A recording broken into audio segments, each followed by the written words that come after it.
அன்பினிய உலகத்தமிழ் உறவுகளை, நான் கலைநேசன் அன்னக்குடி.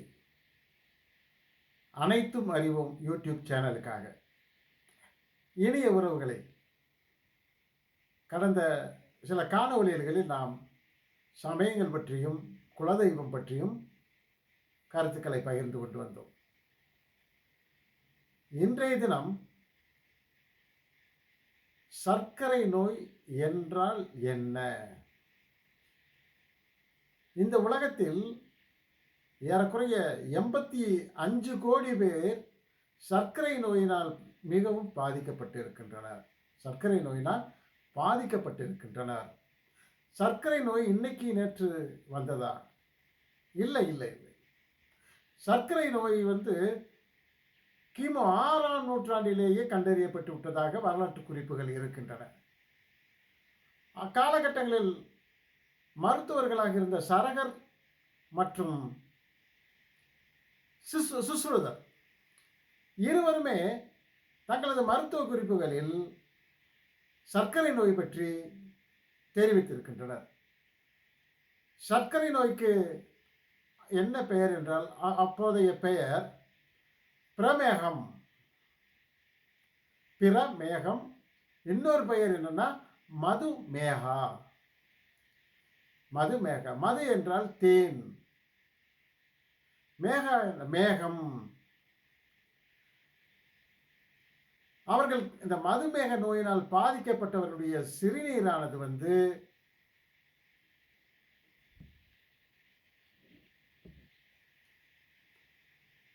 இந்த சர்க்கரை நோயினால் பாதிக்கப்பட்டவர்களுடைய சிறுநீரானது மது என்றால் தேன், தேன் போன்ற சுவை உடையதாக இருக்கும். மேகா என்றால் மேகம். மேகம் எவ்வாறு நீரை கொட்டுகிறதோ அதுபோலவே இவர்களும் சிறுநீர் கழிப்பார்கள். அதனால் இவர்கள் அதனை எப்படி அழைத்தார்கள் என்றால் மதுமேகா என்று அழைத்தார்கள். இதை மலையாளத்திலும் பிரமேகா என்று அழைக்கின்றனர். இலங்கையில் இவங்க எப்படி அழைக்கின்றனர் என்றால், சர்க்கரை நோயை இலங்கைகள் தேனு நோய் என்று சீனி நோய் என்று அழைக்கின்றனர். தேன் சீனி நோய். சீனினா நம்ம வெள்ளை சக்கரை இருக்கு, அதுக்கு பேர் சீனி. அவர்கள் சீனி நோய் என்று அழைக்கின்றனர். அதை ஒவ்வொன்றாக நாம் பார்க்கலாம். இப்பொழுது எனக்கு சர்க்கரை நோய் என்றால் நினைவுக்கு வருவது நம் அனைவருக்கும் தெரிந்த இருவர். ஒன்று தந்தை பெரியார் அவர்கள், ஈவேரா அவர்கள், தந்தை பெரியார் அவர்கள். மற்றொருவர் சுவாமி விவேகானந்தர் அவர்கள். நீங்கள் பார்க்க வேண்டும், இருவரும் ஒருவர் தன்னுடைய வாழ்நாள் முழுவதும் இந்து சமயத்தை பரப்புவதற்காக தன்னுடைய வாழ்க்கையை செலவழித்தவர், தியானத்தில் வாழ்ந்தவர். தியானம் தான், அவர் எப்பொழுதும் தியானத்தில் இருப்பார். சாவதற்கு முன்பாக கூட, அவர் இறப்பதற்கு முன்பாக கூட என்ன செஞ்சார்னா 3 மணி நேரம் தியானத்தில் ஆழ்ந்திருந்தார். ஈவேரா பெரியார் அவர்கள் சமுதாய மாற்றத்திற்காக, சமுதாய சீரழிவுகளாக அவர் நினைத்த சாதி மதம் போன்றவற்றினுடைய தீமைகளுக்கு எதிராக, சமுதாய கேடுகளுக்கு எதிராக தன்னுடைய வாழ்நாள் முழுவதும் போராடிய ஒருவர். ஈவேரா பெரியாருடைய காலத்தில் மருந்தும் மாத்திரைகளும் இல்லை, நவீன மருந்து மாத்திரைகள் இல்லை. சுவாமி விவேகானந்தருக்கும் அவருடைய இதில் நம்ம சில விஷயங்களை 2 பேருக்கு இடையில நம்ம ஆராய்ந்து பார்க்கலாம். நான் முன்னாடியே சொன்னேன், ஒருவர் சாமியை திட்டிக்கிட்டே இருந்தவர், இன்னொருவர் சமயத்தையும் சாமியையும் போற்றிக்கொண்டே இருந்தவர்கள். இது ஒரு விஷயமா? அது எதற்காக இதனை கூறுகின்றேன் என்றால், யாராக இருந்தாலும், சாமியை வணங்குபவராக இருந்தாலும் எதிர்ப்பவராக இருந்தாலும் சர்க்கரை நோய் வரத்தான் செய்யும். நோய் என்பது வரத்தான் செய்யும். அடுத்து இன்னொரு விஷயம் என்னன்னா, இன்னொரு தகவல், சுவாமி விவேகானந்தருடைய தந்தையார் சர்க்கரை நோயினால் பாதிக்கப்பட்டு இருந்தவர். அதனால் இவருக்கும் சர்க்கரை நோய் வந்ததாக அவரது வரலாற்றில் சொல்லப்பட்டிருக்கிறது. அப்போ இதிலிருந்து நாம் அறிந்து கொள்வது என்னன்னா, சர்க்கரை நோய் என்பது ஒரு பரம்பரை நோயாகும். பெற்றோர்களிடமிருந்து சந்ததிகளுக்கு பரவக்கூடிய ஒரு நோய் எதுனா சர்க்கரை நோய். எல்லாம் 100க்கு 100% நான் சொல்லவில்லை. ஏன்னா ஈவேர பெரியாரை பற்றி அவருடைய தந்தையாருக்கு சர்க்கரை நோய் இருந்ததா என்ற குறிப்பு இல்லை. ஆனால் விவேகானந்தருடைய வாழ்க்கையில் அது இருக்கிறது. அவரே சொல்லியிருக்கின்றார். அவருடைய அந்த வரலாற்று நூலை எழுதியவர்கள் இதில் குறிப்பிட்டிருக்கின்றனர். அப்புறம் இந்த சர்க்கரை நோய் எல்லோரையும் பாதிக்கின்ற ஒரு நோயாகும். அதில் சொல்லுவாங்க, பணக்காரங்களுக்கு தான் சர்க்கரை நோய் வரும். அப்படி என்று எதுவுமே இல்லை. யாருக்கு பாதிப்பு, இந்த சர்க்கரை நோயினுடைய பாதிப்பு இருக்கிறதோ அது இடம் பார்த்து ஆள் பார்த்தெல்லாம் வருவதில்லை. ஏழை பணக்காரன் என்று பார்த்து வருவதில்லை. ஏழைகளுக்கெல்லாம் இருக்கவே இருக்கான்றாங்க. அது தவறான ஒரு கண்ணோட்டம். இந்த சர்க்கரை நோய் அனைவருக்கும், ஏழை பணக்காரன், ஜாதி, மதம் எந்ததையுமே பார்க்காத, இது மட்டும் எல்லா நோய்களும் தான் பார்க்காத ஒரு நோயாகும். இந்த சர்க்கரை நோய் இன்னொரு இதில் என்னன்னா, உச்சந்தலையிலிருந்து உள்ளங்கால் வரையில் பாதிப்பை ஏற்படுத்தக்கூடிய ஒரு நோயாகும். உச்சந்தலையிலிருந்து உள்ளங்கால் வரையில் அனைத்து உறுப்புகளையும் பாதிக்கக்கூடிய ஒரு நோயாகும். இதை நாம் நன்கு உணர்ந்து கொள்வது மிக மிக முக்கியமானது ஆகும். இந்த சர்க்கரை நோய்க்கு ஆங்கிலத்தில் டயபெட்டிக் மெல்லிட்டஸ் என்று அழைப்பார்கள். Diabetic mellitus. டயபெட்ஸ்னா சர்க்கரை நோயாளிகள். டயபெட்டிக்னா நோய். டயபெட்டிக் மெல்லிட்டஸ் என்று அழைப்பார்கள். மெல்லிட்டஸ் என்பது என்னன்னா, இது ஒரு மெட்டபாலிசம். அதாவது அதுக்கு ஒரு சின்ன நம்ம பார்க்கலாம் என்ன என்பது கொஞ்சம் சுருக்கமாக பார்க்கலாம். அதாவது நிறைய அறிவியல் பூர்வமாக உள்ளே எல்லாம் போவோம்னா அது தேவைன்னா போகலாம். ஆனால் இது என்னன்னா, இப்போ நாம் இருக்கிறோம், மனிதர்கள் இருக்கின்றோம். இன்னொரு செய்தியும் சொல்லிக்கிறேன்.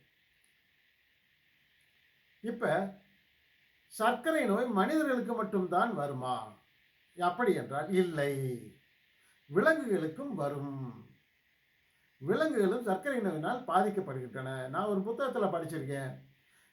முதலாக சர்க்கரை நோயை கண்டறிந்த ஒரு அறிஞர், ஒரு மருத்துவர், நாயினுடைய சிறுநீரை திருநீரும் தொட்டு சுவைத்து அதை ஆராய்ந்து அது நாய்க்கும் இருப்பதை அவர் உறுதிப்படுத்தி, விலங்குகளுக்கு சர்க்கரை நோயினால் பாதிப்பு வரும் என்பதை அவர் கண்டறிந்ததாக நான் படித்திருக்கிறேன். அதனால் மனிதர்களுக்கு மட்டுமல்ல, விலங்குகளுக்கும் சர்க்கரை நோய் நான் இருக்கிறது என்பதை நாம் உணர்ந்து கொள்ள முடியும். அதனால் சர்க்கரை இன்னொன்று என்னென்னா, கிமு 6ஆம் நூற்றாண்டிலே அப்பொழுதே சொல்லி இருக்கின்றனர், சர்க்கரை நோயில் 2 வகைமானது இருக்குது அப்படின்ட்டு. அப்பயே எங்கள் சுஸ்ருதர் சொல்லியிருக்காரு. இன்னைக்கு நேற்று இல்லைங்க, கிமு 6ஆம் நூற்றாண்டில்.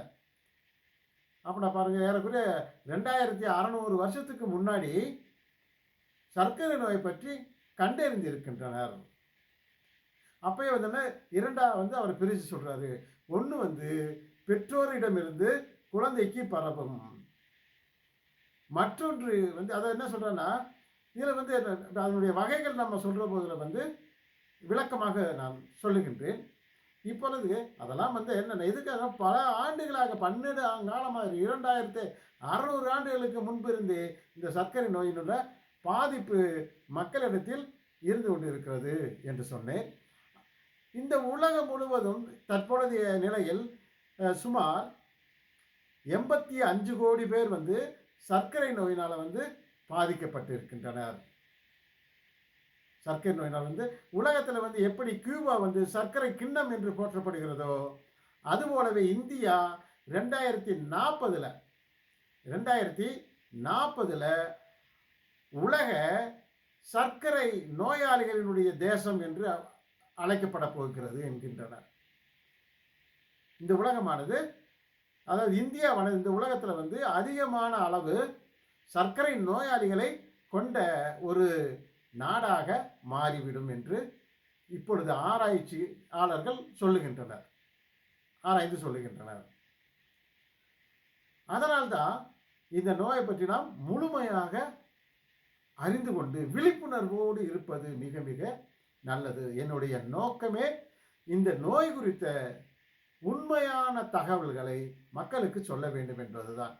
வேறு எந்த நோக்கமும் கிடையாது. நான் முன்பே சொல்லியிருக்கின்றேன், எனது வீட்டில் வந்து எனது தாயார் சர்க்கரை நோயினால் இறந்தார், என்னுடைய தந்தையார் சர்க்கரை நோயினால் இறந்தார், எனது மாமா, எனது சகோதரர் அனைவருமே சர்க்கரை நோயினால் இறந்தவர்கள்.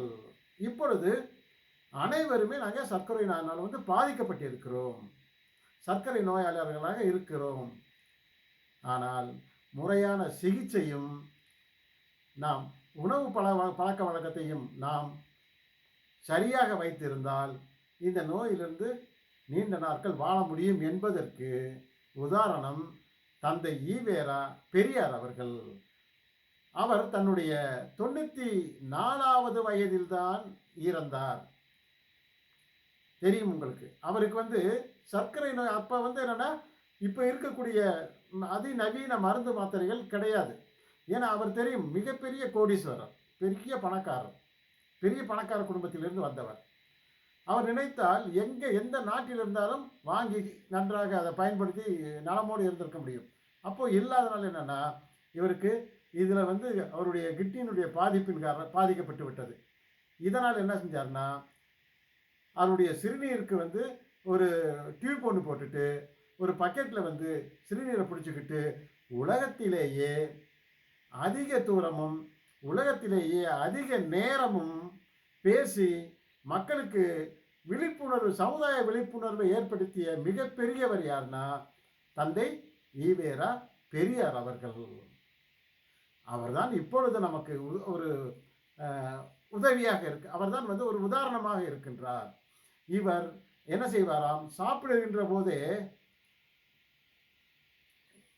சோறு ஒரு கைப்பிடி, கால்வாசி வந்து சோறும் முக்கால்வாசி வந்து அவர் இறைச்சியும் தான் சாப்பிடுவார். ஏன்னா இறைச்சியில் வந்து அதிகமான அளவு புரதச்சத்து இருக்கிறது. சரி, இப்போ அடுத்தபடி நம்ம ஒன்று பார்ப்போம். இப்போ மனிதர்களுக்கு அனைவருக்குமே சத்து வேணும். நமக்கு வந்து என்னென்னா எனர்ஜி, சக்தி வேண்டும். சக்தி என்பது சக்தி வேண்டும். அது எப்படி கிடைக்கிறது? மனிதருக்கு சக்தி எங்கிருந்து கிடைக்கிறது? நாம் உண்ணும் உணவிலிருந்து தான் கிடைக்கிறது. நாம் உணவிலிருந்து நம் உடலுக்கு தேவையான சக்தி கிடைக்கிறது. அது மட்டுமல்லாது இப்போ நமக்கு நாம் தூங்குவதற்கும் பேசுவதற்கும் எதற்கும் எல்லாவற்றிற்குமே நமக்கு வந்து சக்தி வேணும். சரிதானே? சக்தி வேணும். நம்ம நினைக்கிற தூங்குறதுக்குலாம் ஒன்றும் இல்லை, சும்மா தானே படுத்து கிடக்க முடியும். நாம் ஆழ்ந்த தூக்கம் வேண்டும் என்றால் அதற்கு சக்தி வேண்டும். அது அனைத்துமே நாம் உண்கின்ற உணவின் மூலமாக நமக்கு கிடைக்கிறது. இப்போது நாம் என்னென்ன சாப்பிடுகிறோம் அதை பிரித்து பார்க்கலாம். இப்போது இறைச்சி சாப்பிடுகின்றோம். இறைச்சி என்ன? ஆடு, மாடு, கோழி, பன்றி, அடுத்து மீன், இது போன்ற அனைத்து வகையிலும் இறைச்சியை வந்து நாம் உண்கின்றோம். அதில் வந்து நமக்கு தேவையான புரதச்சத்து, புரோட்டீன் அதிக அளவில் கிடைக்கின்றது. அடுத்து என்னென்னா அரிசி சோறு சாப்பிட்றோம், கோதுமை சாப்பிட்றோம், அடுத்த ரொட்டி சாப்பிட்றோம். இதில் எல்லாம் என்ன இருக்கிறது? இதில் எல்லாம் வந்து கார்போஹைட்ரேட்ஸ், உருளைக்கிழங்கு, நாட்டு கிழங்கு வகைகள் அனைத்திலுமே தான். அதனால தான் வந்து என்ன சொல்லுவாங்க, அந்த கார்போஹைட்ரேட் வந்து அதிகமாக சர்க்கரை நோய்களில் எடுத்துக்கொள்ளக்கூடாது என்பார்கள். அதை பின்னாடி நாம் என்ன உணவுகளை வந்து சர்க்கரை நோயாளிகள் உண்டால் நாம் சர்க்கரை நோயை குணப்படுத்த முடியாது. அது இன்னொன்று முக்கியமானது. சொல்லுவாங்க சர்க்கரை நோயை கட்டுப்படுத்தலாம். சர்க்கரை நோயை நாம் கட்டுப்படுத்த முடியும். ஆனால் நிறைய வீடியோவில் பார்க்குறேன், என்ன சொல்கிறாங்க, குணப்படுத்தணுமா, ஒரு வாரத்தில் குணப்படுத்திடலாம் உனக்கு. அவங்க சொல்லுவாங்க, வாங்க ஒரே ஒரு இதுதாங்க, அதை குணப்படுத்திடலாம், இவ்வளோ ரூபா கொடுங்க, அவ்வளோ ரூபா கொடுங்க, இந்த வகுப்பில் சேருங்க அப்படின்னு விளம்பரம் மக்களை ஏமாற்ற, மக்களுடைய அறியாமையை பயன்படுத்தி கொள்ளையடிப்பதற்கு ஒரு கூட்டம் அலைந்து கொண்டிருக்கிறது.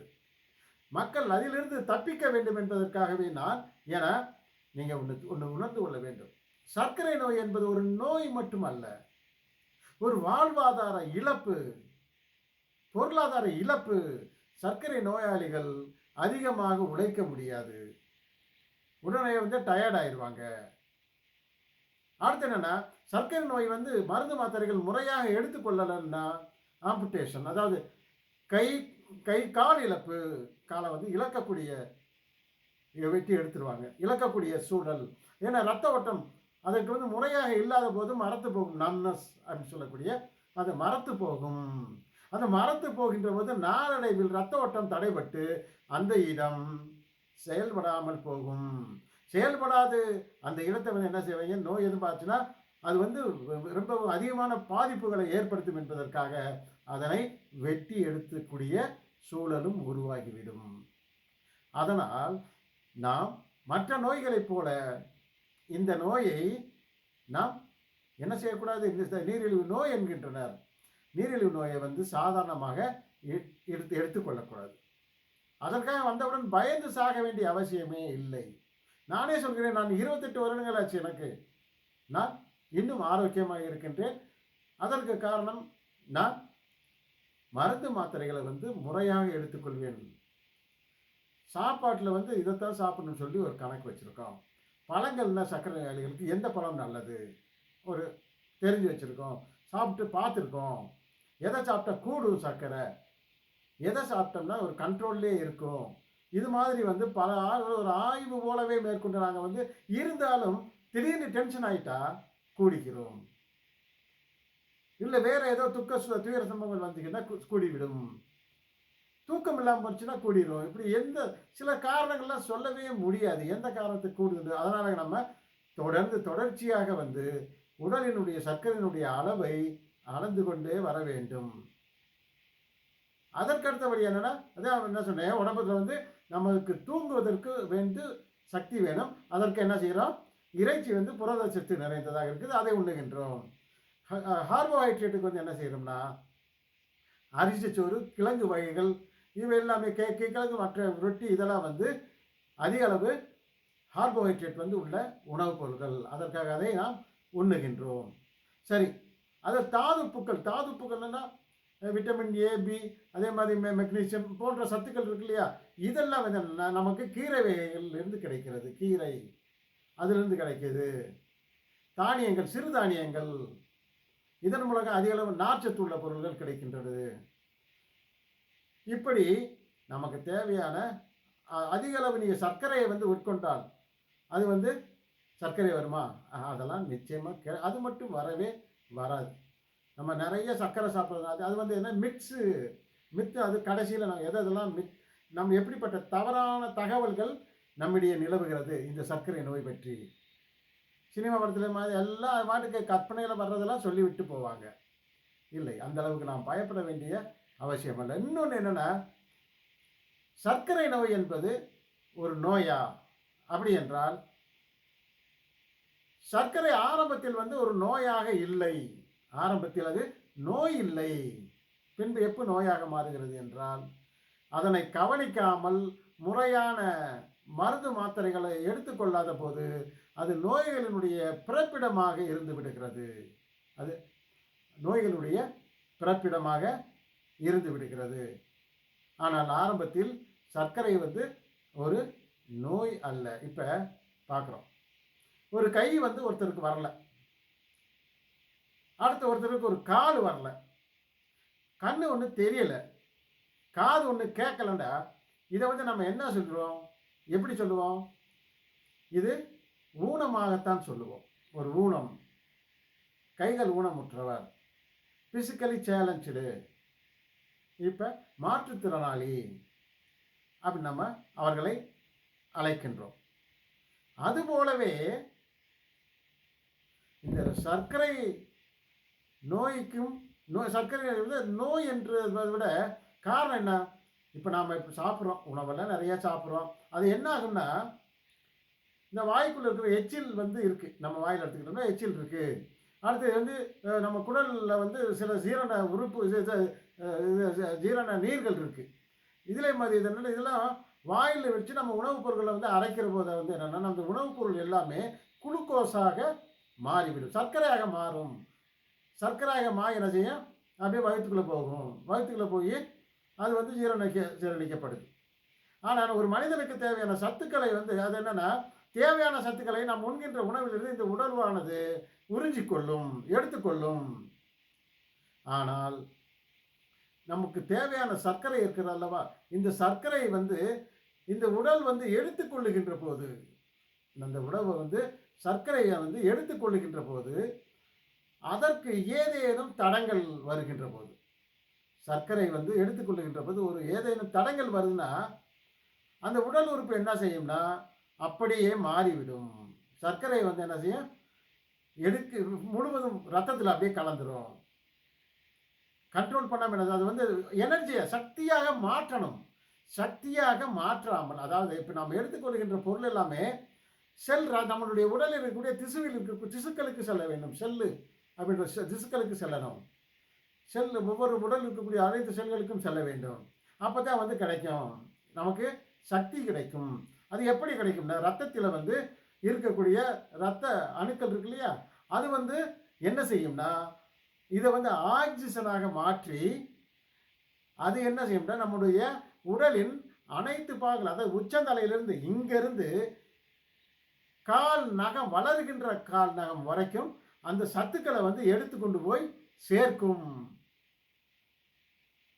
ஏன்னா இந்த சக்தியை வந்து என்னன்னா, இந்த சத்துக்களை எல்லாமே உச்சந்தலையிலிருந்து கால் உள்ளங்கால் வரைக்கும், நகம் வரைக்கும் எடுத்துக்கொண்டு சேர்க்கும். அது வந்து ரத்தத்தின் மூலமாகத்தான் இது நடைபெறும். இந்த இவ்வாறு இருக்கக்கூடிய சர்க்கரை வந்து இது வந்து முழுமையாக எடுக்கப்படாத போது என்ன ஆகும் அப்படின்னா, அது வந்து சக்தியாக மாற்றப்படாத போது என்ன நடக்கிறது என்றால், அது அப்படியே இரத்தத்தில் கலந்து விடுகிறது. அது அப்படியே வந்து இரத்தத்தில் கலந்து விடுகிறது. உணவு உண்ட 2-3 மணி நேரத்தில், உணவு உண்டதிலிருந்து 3 மணி, அதெல்லாம் வந்து ஒரு டெஸ்ட்டு கூட என்ன பண்ணுவாங்கன்னா, சாப்பிட்டு வாங்க, ஒரு 2 மணி நேரம் கழிச்சு வாங்க அப்படின்னு சொல்லுவாங்க. அது காரணம் என்ன, சாப்பிட்டதுக்கு பின்னாடி நம்முடைய இரத்தத்தின் அளவு மிக அதிகமாக இருக்கும். அப்பொழுது பார்க்கின்ற போதுதான் நாம் அதற்கேற்ற மருந்து மாத்திரைகளை ஒரு மருத்துவர் முடிவு செய்ய முடியும். எந்த மாத்திரை மூலமாக இவருடைய சர்க்கரையினுடைய அளவை கட்டுப்படுத்த முடியும் என்பதை ஒரு மருத்துவர் சாப்பிட்டதற்கு பின்னாடி வந்து எடுக்கக்கூடிய பரிசோதனை மூலமாகத்தான் அதை சொல்ல முடியும். இப்படி சர்க்கரை வந்து அது உடம்புக்குள்ள போன உடனே என்னதுன்னா, மிக அதிகரிக்கிறது. சர்க்கரையினுடைய அளவு வந்து மிக அதிகமாக அதிகரித்து விடுகிறது. சரி, இதை கட்டுப்படுத்தக்கூடியது எது? இதை வந்து எது வந்து சக்தியாக மாற்றக்கூடியது எது அப்படின்னா, அது வந்து நம்மளுடைய இரைப்பைக்கு கீழே இருக்கக்கூடிய பேங்க்ரியாஸ், கணையம். இந்த கணையம் தான் வந்து, கணையத்தினுடைய பணி என்னன்னா, இந்த கணையத்தினுடைய அளவு வந்து எப்படின்னா 16 23 சென்டிமீட்டர் வந்து நீளமுடையதாக இருக்கிறது. 5 8 சென்டிமீட்டர் அளவிற்கு இது அகலமுடையதாக இருக்கிறது. இந்த பேங்க்ரியாஸ் நம்முடைய இரைப்பையினுடைய கொஞ்சம் கீழே வந்து அமைந்திருக்கிறது. அதனால்தான் என்ன செய்வாங்கன்னா, சிட்டப்ஸ் கீழே உட்கார்ந்து எழுந்திருக்க சொல்லுவார்கள் பிசியோதெரப்பியில். எதுக்கு அப்படின்னா, கீழே அமர்ந்து எழுந்திருக்கின்ற போது பேலன்ஸ் பண்ணி அப்படின்னா ஒரு கம்பியை கூட பிடிச்சிக்கிட்டு, இல்லை எதையோ ஒன்று பிடிச்சிக்கிட்டு நம்ம கீழே உட்கார்ந்து எழுந்திருக்கின்ற போது, இந்த நம்ம அடிவயிறு என்ன செய்யணும், உட்காருகின்ற போது அந்த பேங்க்ரியாஸ் என்று அழைக்கின்ற கணையத்தை வந்து அழுத்துகின்றது. இவ்வாறு அழுத்துகின்ற போது அது அதிக அளவு இன்சுலினை சுரக்கின்றது. அதற்காகத்தான் அது உட்கார்ந்து எழுதுருங்க அப்படின்னு சொல்லுவாங்க. இந்த இன்சுலின் வந்து அதனுடைய பணி என்னென்னா, இந்த இன்சுலின் வந்து ரத்தத்தில் இருக்கக்கூடிய அதிக அளவு சர்க்கரையை சக்தியாக மாற்றி நம்மளுடைய உடல் உறுப்புகளுக்கு அனுப்பும். இதுதான் அதனுடைய வேலை. சரி, இது எதுக்கு இங்கே இப்போ சொல்கிறீங்க அப்படின்னா, இங்கே தான் இருக்கிறது. இப்போ இந்த கணையம் என்ன ஆகிறது என்றால், ஏதோ ஒரு மாற்றத்தின் விளைவாக, ஏதோ ஒரு காரணத்தினால இது அதிக அளவு இன்சுலினை சுரக்காமல் போய்விடுகின்றது. எப்படி கண்ணால் பார்க்க முடியும், காதால் கேட்க முடியல, கைகளால் மற்றவர்களைப் போல பணி செய்ய முடியலையோ, அதே போல இந்த கணையமும் என்ன ஆகிறது என்றால், நம்முடைய இரத்தத்தில் இருக்கின்ற அந்த சர்க்கரையினுடைய அனைத்தையும் என்ன ஆக முடியல, சக்தியாக மாற்றுவதற்கு முடியாமல் போகின்றது. அந்த அளவுக்கு மிக குறைவாக இன்சுலின் சுரக்கின்றது. இன்சுலின் என்பது ஒரு ஹார்மோன். இன்சுலின் என்பது ஒரு ஹார்மோன். இந்த ஹார்மோனை இது சுரக்குது. இந்த ஹார்மோனுடைய வேலை என்ன, அதை மொத்தம் நீங்கள் தெரிஞ்சுக்கணும், கட்டாயம் தெரிஞ்சு. அதுதான் என்னதுன்னா, சர்க்கரையினுடைய ரத்தத்தில் இருக்கக்கூடிய சர்க்கரையை சக்தியாக மாற்றக்கூடியது. சக்தியாக மாற்றி நம்முடைய உடம்புக்கு அனைத்து பகுதிகளுக்கும் அனுப்பப்படுகிறது. இப்படி அது மாற்றாத போது என்ன ஆகுதுன்னா, நாம் உண்டதில் என்ன ஆகும், இப்போ சாப்பிட்ற போது என்னென்னா கொஞ்சம் சிறுநீரில் போகும். அடுத்து ஆக்சிஜனாக கார்பன் டை ஆக்சைடாக வெளியேறும். லங்ஸ் மூலமாக சுவாசிக்கிறோம், அதன் மூலமாக நம்முடைய கழிவுகள் வெளியேறும். அடுத்து என்னென்ன, இந்த சர்க்கரை எல்லாமே சிறுநீர் மூலமாக அதிக அளவு வெளியேறும். இவ்வாறு இந்த இன்சுலின் என்னும் ஹார்மோன் சுரப்பது குறைவதை நாம் என்ன சொல்கிறோம்னா சர்க்கரை நோய் என்று சொல்லுகின்றோம். Diabetic mellitus. புரிகிறது? இதுதான் காரணம். அதனால் நீங்கள் இதனை தெளிவாக தெரிஞ்சுக்குங்க. இது சொல்லுவாங்க ஒரு டைஜஷன் ப்ராப்ளம், அதுக்கடுத்து இந்த சத்து குறைபாடு, இன்னொன்று என்னென்னமோ சொல்கிறாங்க. அது முன்னோர்கள் செய்த பாவம், இது மாதிரி இதெல்லாம் என்னென்னா மித்ஸ். இது என்ன சொல்கிறோம், இது என்ன சொல்லணும்னா கற்பனை பேச்சு, பொய்யுரை, புரட்டு பேச்சு இருக்குல்ல, அந்த பேச்சை பேசுறது. ஆனால் உண்மையிலேயே இது நோயாக இனிமேல் தான் மாறும். இப்போலாம் அது சர்க்கரை நோயாக எப்பொழுது மாறுகின்றது என்ற இதெல்லாம் அதிகமாக சுரக்காமல் கண்ட்ரோல் பண்ணாமல் நாம் அதை வைக்கின்ற போது அது நோயாகவே மாறிவிடுகின்றது. இதுதான் இதனை நாம் சர்க்கரை நோய் என்று நாம் அழைக்கின்றோம். இதுதான் சர்க்கரை நோய். அதனால் மக்கள் ஓரளவு பார்த்து தெரிஞ்சுக்குங்க. அடுத்து என்னென்னா, இப்போ நான் சொன்னேன்ல, உச்சந்தலையிலேருந்து உள்ளங்கால் வரைக்கும் இது என்ன செய்யும்னா, கண்களை நரம்பு மண்டலத்தை பாதிக்கும். நரம்பு மண்டலத்தை பாதிக்கின்ற போது கண்களுக்கு செல்கின்ற நரம்பை பாதிப்பதனால் இது கண் பார்வை இழப்பை ஏற்படுத்துகின்றது. அடுத்து காதுகளுக்கு செல்கின்ற நரம்பை பாதிப்பதனால் இது செவி கேட்காமல் போகக்கூடிய செவிட்டுத்தன்மையை உருவாக்குகிறது. அடுத்து இதில் வயிற்றுக்குள்ளே என்னென்னா ஒரு கேஸ்ட்ரோசிஸ் என்கின்ற ஒன்று உருவாக்குது. இது உருவாக்குவதன் மூலமாக என்னென்னா வயிறு முழுமையாக தன்னுடைய பணியினை செய்ய இயலாமல் செய்து விடுகின்றது. இது வயிறு. அதுக்கடுத்து ரத்த ஓட்டம் தடைபடுறதுனால முட்டி ஜாயிண்ட் இருக்கு இல்லையா, ஜாயிண்ட் எல்லாம் வலிக்க ஆரம்பிக்கும்.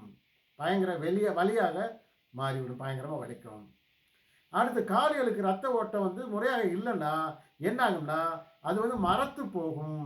கால் மரத்து, செருப்பு போட முடியாது, ஏன்னா மரத்து போயிருக்கும். நடக்கணும்னா ஜில் ஜில் ஜில் ஏதோ ஒரு மாதிரி இருக்கும், ஒரு மாதிரி சோக பிடிக்குதுன்றோம்ல, சூக பிடிக்கிறது.